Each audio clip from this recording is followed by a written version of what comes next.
Have you been seeing the words Black Lives Matter all over recently? On posters, murals, Instagram posts, everywhere? Well, what does it mean? In this speech, I'll be giving you the background history of the Black Lives Matter movement and why it's relevant in the world today.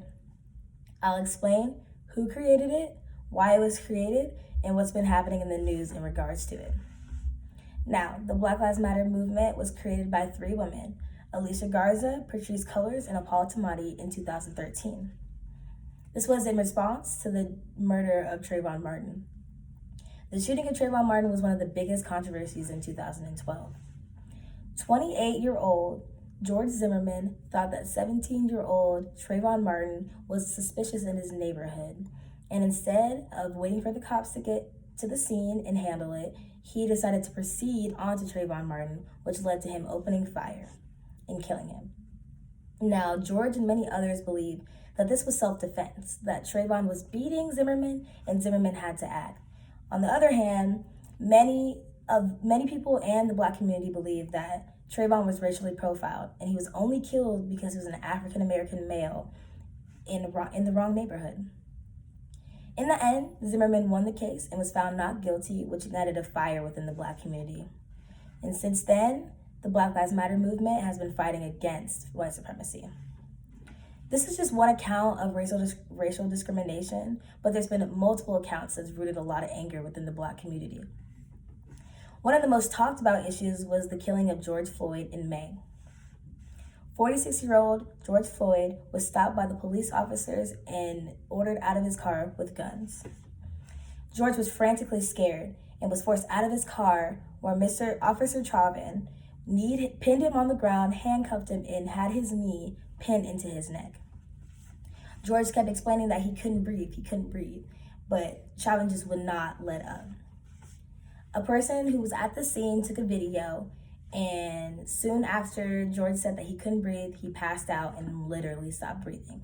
The video went viral, and the Black Lives Matter movement has been fighting for justice for Floyd and his family. The question has been, is it okay for accounts like these to happen with no real repercussions, from the government?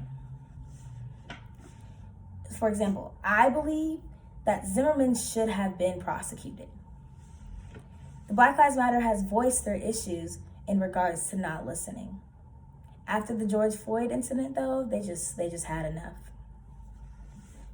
Violent riots broke out. Banks, stores, private properties were vandalized. Police officers were shooting people with rubber bullets, tear gassing people, and even arresting citizens. And, it's just the question of, is it okay? I'm not here to tell you if it was good or bad, but I am here to explain that after all these riots, there's one thing that we do know, is that the Black Lives Matter movement will sacrifice themselves to fight for their heritages. So as I've been explaining in the speech, there's been a lot of injustices that Black people have been having to deal with.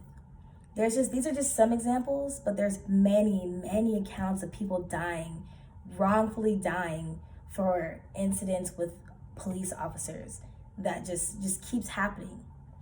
So, recently a lot of people have been doubting the Black Lives Matter movement because, the riots were very violent. Things were burned down. People's stores, people's houses, were being burned down. And some people just don't understand why. I just want everyone to understand there's a reason why it's happening.